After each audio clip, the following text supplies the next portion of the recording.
Mi nombre es Arturo Rivera, soy parte del equipo de UNICEF Bolivia.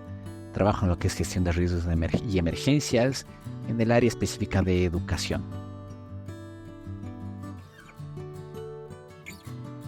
Hoy trabajaremos lo que es la planificación para la educación en situaciones de emergencia. Evaluar y asegurar las capacidades de gestión forman parte de este módulo, que es el módulo número 7.6. La planificación para la educación en situaciones de emergencia, haciendo un resumen de lo que es el módulo. Los cursos previos abordaron lo que es la introducción a la planificación de las respuestas ante emergencias de educación. Se habló mucho de lo que son las normas fundamentales del INE, el acceso y entorno de aprendizaje, el trabajo con los docentes, otro personal educativo, implicaciones psicosociales, el 7.5, plan de estudios de aprendizaje, y en esta parte final vamos a abordar lo que es la evaluación, evaluar y asegurar las capacidades de gestión, abordando también las normas fundamentales del INE, que en la norma 1, formulación de leyes y políticas, y una segunda norma, planificación e implementación, para que redundemos en lo que es capacidades de gestión de lo que es la guía de la UNESCO. Bien, entramos en materia. Estas normas fundamentales del INE, en el ámbito específico de lo que es política educativa, tiene dos normas que se basan en lo que es la promoción y defensa de derechos.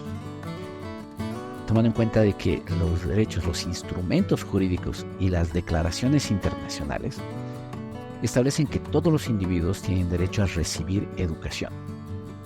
El deber de las autoridades nacionales y la comunidad internacional es respetar, proteger y satisfacer este derecho. Los derechos a la libre expresión, a la no discriminación y a tener voz en los procesos decisorios sobre las políticas sociales y educativas forman parte de los derechos a la educación. Es importante entender que en este ámbito de lo que es política educativa y lo que estamos abordando en este punto, el promover, el defender esos derechos forma parte primordial de lo que se va a avanzar. De ahí es que la formulación, en esta norma 1, la formulación de las leyes y políticas, las autoridades educativas dan prioridad a la continuidad y recuperación de la educación de calidad, incluido el acceso gratuito e inclusivo a la escolarización. No falta redundar en que en situaciones tanto de emergencia como de desastre.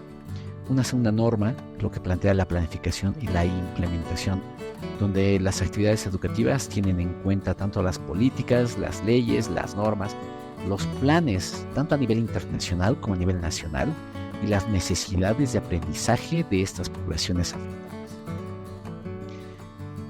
Entrando de lleno a lo que es la norma 1 de política educativa, vamos a hacer énfasis a algunas acciones claves con algunos ejemplos que a nivel Bolivia hemos podido desarrollar.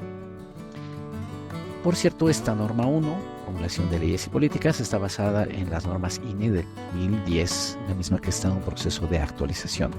Por eso hago énfasis en lo que es la norma del año 2010.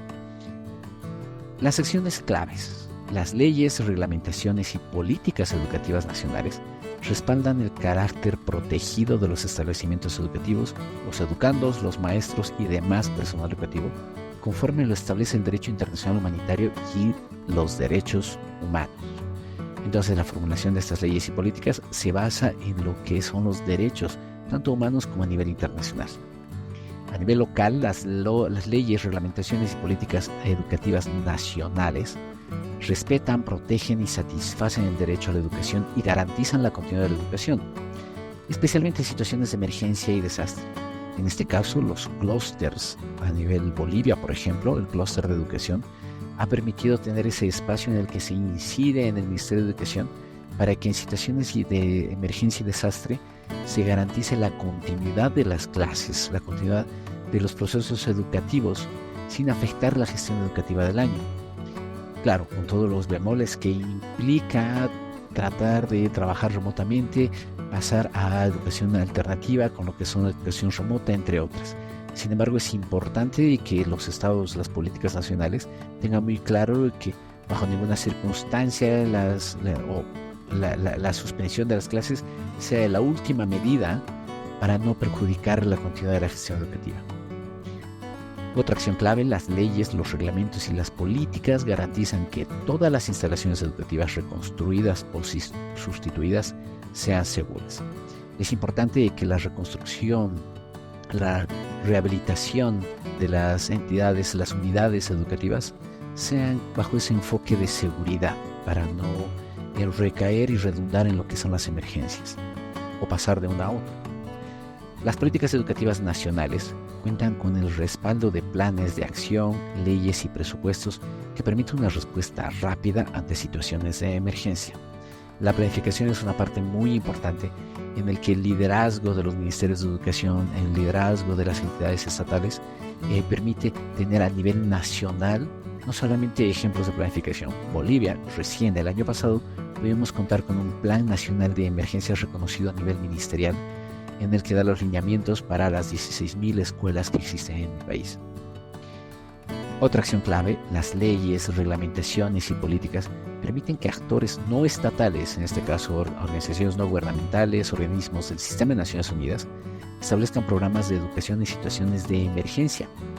En este caso, se ha podido incidir mucho en aquellos cuadernos formativos que el sistema educativo boliviano, el sistema de información educativa boliviano, ha permitido desarrollar para que en este tipo de situaciones de emergencia los profesores, los maestros cuenten con los insumos necesarios para plantear lo que es educación en situación de emergencias. Esto en el marco de lo que es el Cluster TOM, donde tanto las ONGs como el Sistema de Naciones Unidas hemos tenido participación activa. Además, entrando en las acciones claves de la política educativa, en este segundo punto, planificación e implementación, los programas de educación formal e informal reflejan los marcos jurídicos y las políticas internacionales y nacionales. Basta con redundar que todos los países que hemos reafirmado aquellos acuerdos internacionales tengan que reflejarse en estos marcos jurídicos, que en el caso de Bolivia la Ley 070 de Avelino Siñani y Elizardo Pérez contempla en todo lo que es su marco conceptual y legal. La planificación y la implementación de estas actividades educativas están integradas con otros sectores de respuesta a emergencias. Esta característica multisectorial es importante, ya que al momento de afrontar emergencias y desastres no solamente se afecta a la gestión educativa, sino existen muchas otras necesidades que a nivel sector educación, aparte de educación, como agua y saneamiento, como protección, como otros sectores, tienen que estar estrechamente ligados para poder dar en esta planificación una mejor respuesta a estas situaciones. Los programas de educación de emergencia están vinculados a los planes y estrategias nacionales de educación y se integran en el desarrollo del sector educativo a largo plazo. Esta visión no solamente tiene que ser emergencista, como en algún momento se lo planteaba, sino que tiene que pensarse a un largo plazo. Las autoridades educativas elaboran y aplican planes educativos nacionales y locales que preparan y responden a las emergencias futuras y actuales. Una vez más, la planificación es por demás importante, en el que no solamente se plantea la preparación y la respuesta a estas emergencias, sino también se la plantea en una suerte de construcción de resiliencia pensando en las actuales como en las futuras. Otra acción clave entre todas las que hay es el enfoque acerca de los recursos financieros, técnicos, materiales y humanos que sean suficientes para el desarrollo efectivo y transparente de la política educativa, y para la planificación e implementación de estos programas educativos en situaciones de emergencia, para que no solamente se garantice el acceso, la continuidad, sino la culminación de la gestión educativa de todos los niños, niñas y adolescentes que en su momento estén sufriendo ante emergencias y desastres. Esto en cuanto a lo que son las normas INE. Sin embargo, hay que también apoyarnos en lo que son las capacidades de gestión, que forman parte de la sección 5 de la guía que la UNESCO nos plantea, en el que se abordan temas muy importantes procesualmente, como son la evaluación de necesidades y los recursos en cuanto a información. Se redundan lo que son los procesos de planificación como algo importante, cómo esta planificación gestiona o permite gestionar proyectos en lo que son los enmarcados en la parte normativa y legal. Se promueve lo que es la participación comunitaria, la estructura del sistema educativo al interior de esta estructura, La recopilación de datos y sistemas de información para la gestión de la educación, los famosos EMIs que existen en toda la región, la gestión presupuestaria y financiera, lo que son recursos humanos, especialmente para lo que son funcionarios del ministerio que nos permitan garantizar desde el nivel nacional la continuidad de las clases, las relaciones con los donantes y mecanismos de financiación, y para concluir lo que es la coordinación y comunicación. Desarrollando cada uno de estos temas, es importante entender cómo cada uno de estos tiene una parte importante que debe ser abordada desde diferentes enfoques. ¿A qué me refiero? La evaluación de necesidades y recursos definitivamente tiene que estar contextualizada en lo que es la región, en lo que son las capacidades, en lo que el mismo evento adverso ha planteado.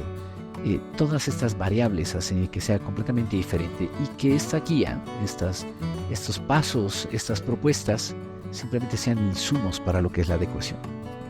Un primer paso, la identificación de necesidades, las urgentes, las más necesarias. Una evaluación de la situación y las necesidades educativas tanto en niñas, niños, jóvenes y familias en el que se involucra la comunidad educativa. La identificación de las actividades educativas, las existentes, para poder abordar en su momento aquellas que realmente vayan a ser subsidiariamente aplicadas por aquellas otras instancias o instituciones que estamos presentes. La identificación de los recursos disponibles y los potenciales que tengamos en la región, en el área, en el lugar afectado. La identificación y clasificación de las necesidades insatisfechas según la inmediatez, la urgencia frente a largo plazo y luego, según la importancia, la viabilidad y algo que es importante, el costo.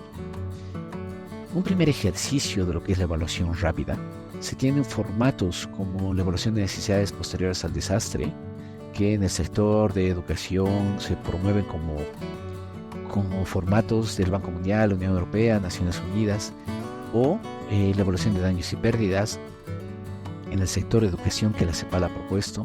En el caso de Bolivia se ha ido desarrollando, por ejemplo, lo que es la evaluación de daños y análisis de necesidades específico de educación, el ENANE, donde nos abocamos en lo que es el sector. Cuando hablamos de planificación, es importante entender que la planificación de las emergencias depende mucho de lo que es la duración del desplazamiento, del impacto, del efecto y del desastre. Se debe responder a necesidades inmediatas a corto y mediano plazo, así como las necesidades de acción local, tanto a nivel estratégico como del sistema, todo lo cual se verá afectado por las causas y la magnitud del evento adverso, la perturbación. La fluidez de las situaciones de emergencia requiere una planificación flexible y realista basada en el análisis de la situación y los informes continuos. Es importante contextualizar la situación para que la guía y estas sugerencias no sean una tabla rígida, sino al contrario se vayan adecuando, priorizando, incluso modificando, pero que nos den lineamientos al respecto. En lo que es la planificación, es importante estos pasos que están sugeridos dentro de la guía, que plantean construir un grupo o unidad de planificación de emergencias para coordinar las actividades de emergencia dentro o por las autoridades educativas. De manera previa, la conformación de estos grupos es importante, quienes van a asumir la responsabilidad de la toma de decisiones. Coordinar las actividades y los organismos. Simultáneamente, compartir la información con las personas más afectadas por la emergencia y los grupos interesados, con una suerte de rendición de cuentas y participación e integración con los actores desde un principio. Monitorear y revisar la aplicación y modificar los planes de acción en consecuencia. La dinamicidad de las emergencias y desastres nos hace ver de que es importante tener esa flexibilidad para modificar los planes en consecuencia de los eventos subsecuentes que pueda ocurrir en esta situación. Relacionar las actividades a corto plazo con la planificación a largo plazo, no solamente enfocarnos en lo que es la rehabilitación o la respuesta inmediata, sino la reconstrucción o procesos a más largo plazo que plantean incluso el desarrollo. Realizar un análisis a nivel sectorial, no solamente como educación, sino ampliar a lo multisectorial. La formulación de políticas educativas, como hemos visto en las normas CINE, también es una parte importantísima, que a partir de políticas como resoluciones, como políticas ministeriales, que en estas situaciones de emergencia podrían dar la necesidad o podrían subsanar las necesidades que el mismo sistema contempla. Un claro ejemplo es cuáles van a ser las medidas con aquellos docentes, profesores que también forman parte de la población afectada y damnificada para garantizar su continuidad laboral, por ejemplo. Por esa parte es importante elaborar un plan de desarrollo educativo a mediano plazo, consultar a las partes interesadas a nivel nacional, a los organismos de financiación y la implementación de todo lo que se pueda planificar bajo estos pasos sugeridos. Una vez implementado, es necesario iniciar y monitorear esta implementación para revisar el progreso y, si es necesario, modificar los planes de implementación según sea necesario.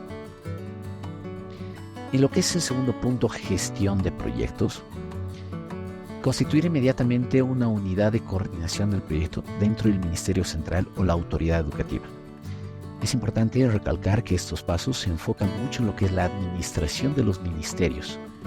Más allá de que exista o no exista un ministerio cabeza de sector o que en función a las necesidades se delegue hacia otros ministerios, es necesario que para el sector educación esta unidad de coordinación dentro de los proyectos planteados tenga una capacidad de autoridad a nivel educativo.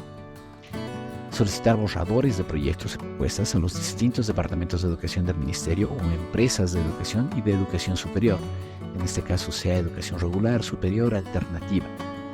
Obtener la aprobación de las pautas del proyecto por parte de un órgano decisorio de alto nivel previamente identificado, en muchos casos es el Ministerio de Educación, para ser compartidas a los posibles donantes y grupos interesados.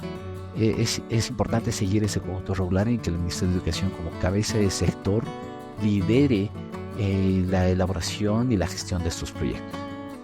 Acordar una estructura de gestión para cada proyecto financiado con las agencias y los donantes implicados. Pues si los eventos adversos son de gran magnitud, de seguro muchas agencias se van a enfocar probablemente regionalmente o en áreas en el que esta estructura de gestión tendrá una funcionalidad mucho mayor al ser óptima. La parte de monitorear y evaluar los proyectos, la implementación del proyecto, es importante. Estos proyectos que se vayan a plantear, elaborar, promover, impulsar, tiene 7 pasos, 7 etapas como ciclo de proyecto. La identificación de las necesidades en su mayor caso, la preparación, la valoración y revisión que pasa por las autoridades, la aprobación y la financiación para su implementación, un monitoreo y una evaluación final que permita ver si se han alcanzado los indicadores y los fines y objetivos mayores del proyecto planteado. Esa tipología de proyectos educativos se puede entender bajo cuatro diferentes áreas: los proyectos físicos, de planes de estudio y libros de texto, proyectos de formación o proyectos de gestión, en el que permita cerrar esas brechas que las emergencias y los desastres nos hayan podido abrir e impulsar. Infraestructura, construcción, equipamiento, materiales usualmente es el primer enfoque en el que los proyectos se desarrollan, pero no hay que dejar de lado la adquisición de libros, manuales, guías, docentes, material didáctico para los docentes, que muchas veces es una de las primeras cosas que sufren daño o se pierden. El desarrollo de planes de estudio y libros de texto para proyectos piloto en esta etapa de recuperación y rehabilitación es importante, ya que las situaciones de emergencia no siempre permite contar o llevar adelante todas las materias, toda la currícula dentro de la gestión educativa. Por eso es importante en esas situaciones también enfocarse a las necesarias y a las importantes hasta poder volver a las condiciones normales. También es importante entender y tener claro que la formación continua de los docentes, tanto en servicio como en preservicio, aquellos tutores o aquellos que subsidiariamente van a entrar a formar parte en la respuesta a estas emergencias, a los directores y supervisores de distritos, distritales, para que se tenga una clara estructura del escalamiento desde las unidades educativas de directores a las distritales, departamentales y nacionales, sea el caso de cada uno de los países. Los proyectos de gestión en el desarrollo de capacidades a nivel general, gestión del sistema educativo. Probablemente los ministerios no puedan contar con un sistema que aúne información, que reúne en tiempo real aquellas necesidades o que en menos tiempo posible para que esta información pueda ser aplicada en este tipo de situaciones. A nivel marcos legales, es importante aquellos instrumentos legales que permitan evaluar y defender las necesidades de la niñez en general, y especialmente niñas, niños y adolescentes y jóvenes en zonas de conflicto y desastre. Esta composición del marco legal, donde existen las normas internacionales que dan el marco general, las disposiciones constitucionales a nivel constitución política de cada uno de los estados, tiene dos principios: determinar qué autoridades son las responsables en materia de educación a nivel competencias, elaborar las normas básicas del sistema escolar, igualdad de acceso, obligatoriedad de la asistencia, escuelas laicas o de carácter confesional, gratuidad de la enseñanza, etcétera, etcétera, que permitan tener ese marco constitucional de lo que es el sistema educativo.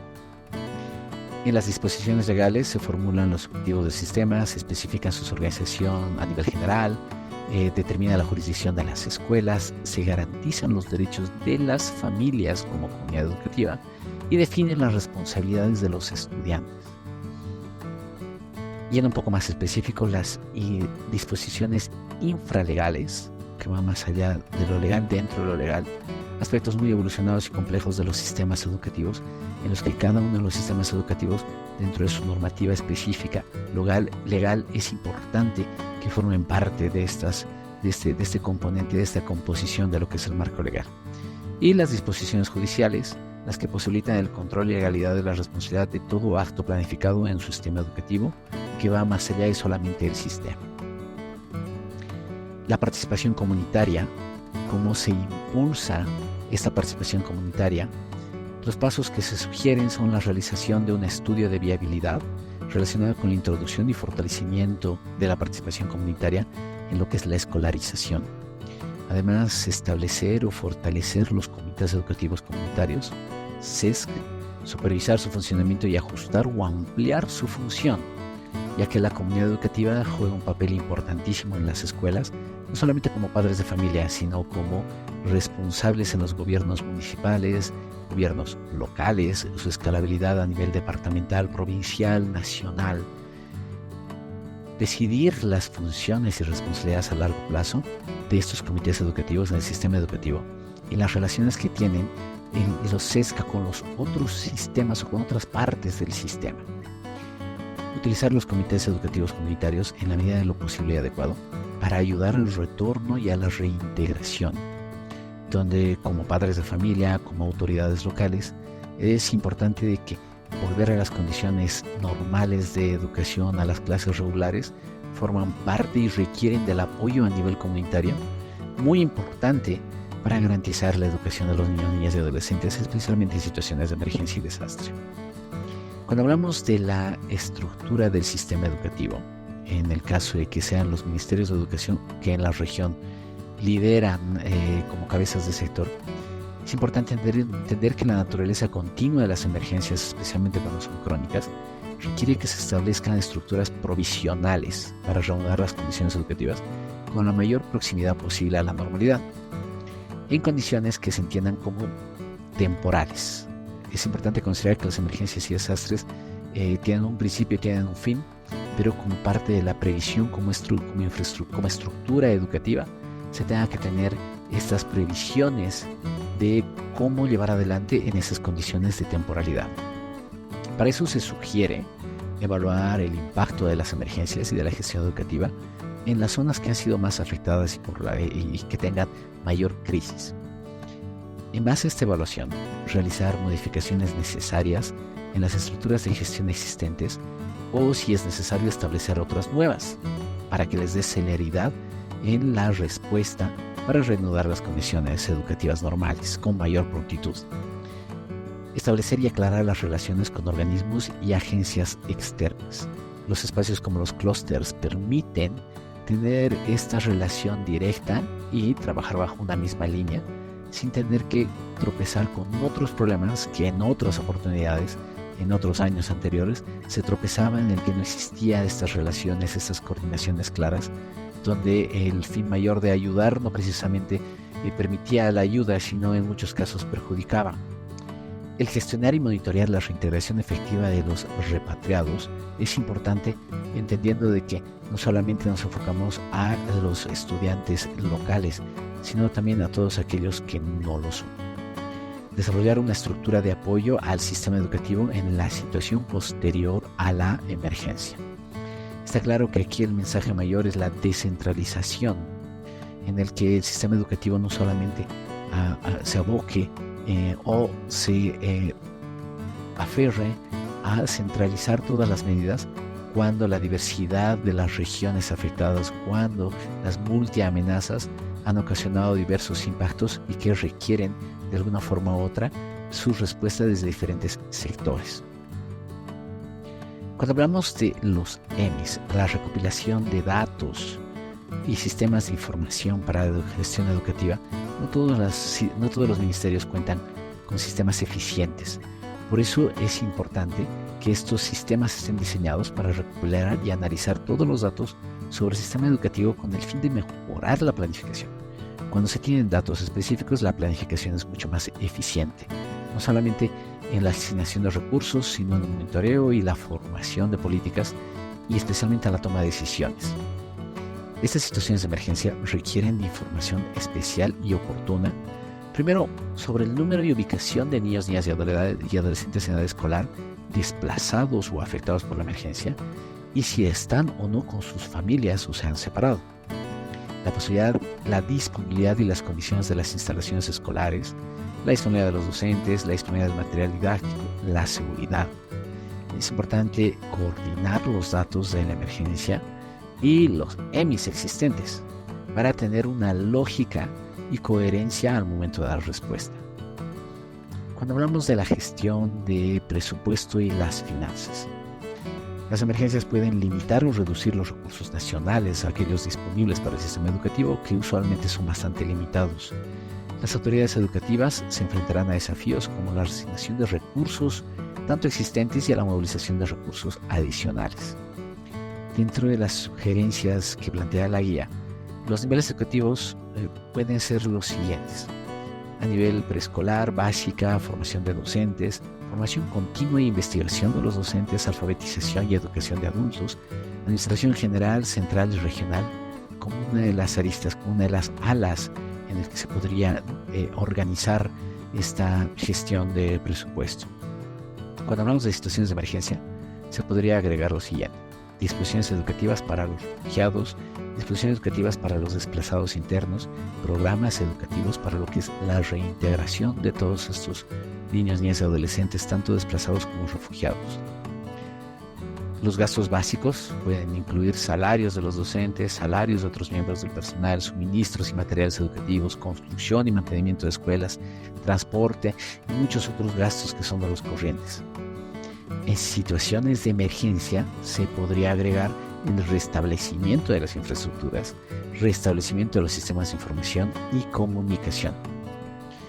La gran dependencia de una financiación comunitaria o externa puede dar lugar a un acceso desigual a la educación, ya que sabemos que el financiamiento no es generalizado, sino muchas veces está focalizado a regiones y áreas.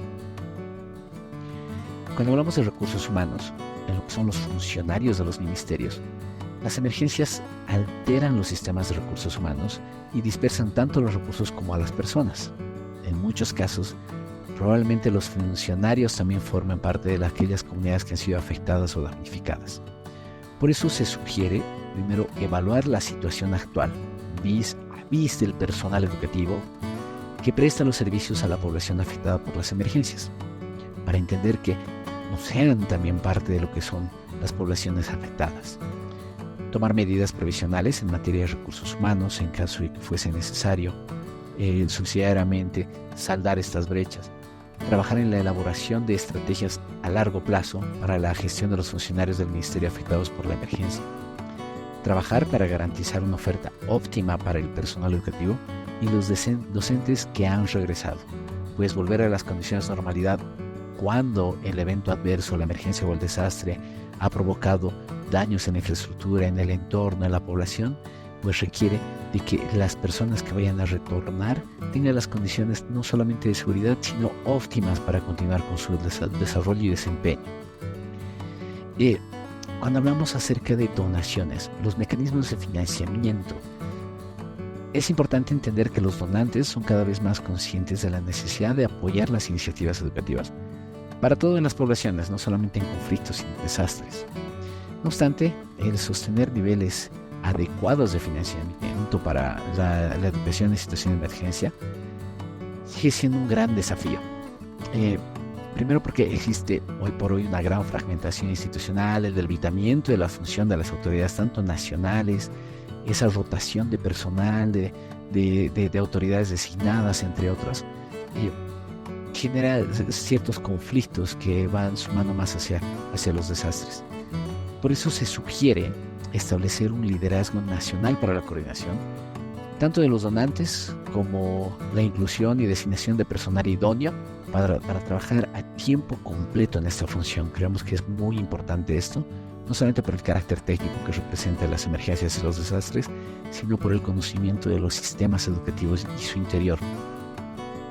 Además, reforzar la función de liderazgo del ministerio para la coordinación con los donantes y aspirar a que el ministerio sea responsable del programa sectorial a nivel general.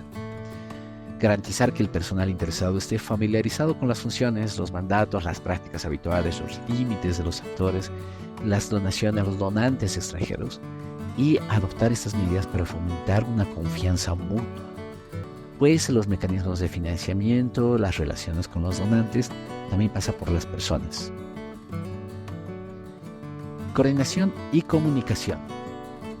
En situaciones de emergencia o reconstrucción, la capacidad de las autoridades educativas nacionales para coordinar actividades o gestionar la comunicación es a menudo muy deficiente. No obstante, es importante que el gobierno y la autoridad asuman el mayor liderazgo posible en la coordinación y la prestación de servicios en la gestión del sistema educativo. Comunicación, la información, la coordinación son elementales. Por eso se sugiere evaluar las necesidades de coordinación y comunicación para ser tomadas en cuenta en estos procesos. Considerar si existe la necesidad de reforzar las capacidades de coordinación y comunicación, especialmente con el ministerio como cabeza de sector. Espero que todos estos pasos, estas sugerencias, nos permita tener una gestión eficiente de lo que es las emergencias y los desastres en el sector educativo. Muchísimas gracias.